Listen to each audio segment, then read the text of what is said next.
habeenkii xalay ahaa ayaa waxa magaalada Burco ee xarunta gobolka Togdheer lagu dilay alle ha u naxariistay haweeney lagu magacaabi jiray Nimco Ibraahim waxaana dilkaasi ka hadlay barasaabka gobolka Togdheer Maxamed Diiri Xayd oo sheegay in lagu guda jiro baadhista iyo cidda ka dambeysay dilkaasi waana kan barasaabka oo ka hadlaya falkaasi halka 27 May ama Samiri baa loo yaqaano madaxeeda gabadh xalito lagu dilay gabadhaasu waxa ku yaala dhaawac iyo video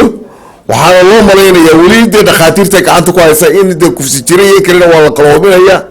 ayadina qolka meedkeeda ugu jirta waana la baaraya cidii dishayna booliisku way daba socdaan oo kulli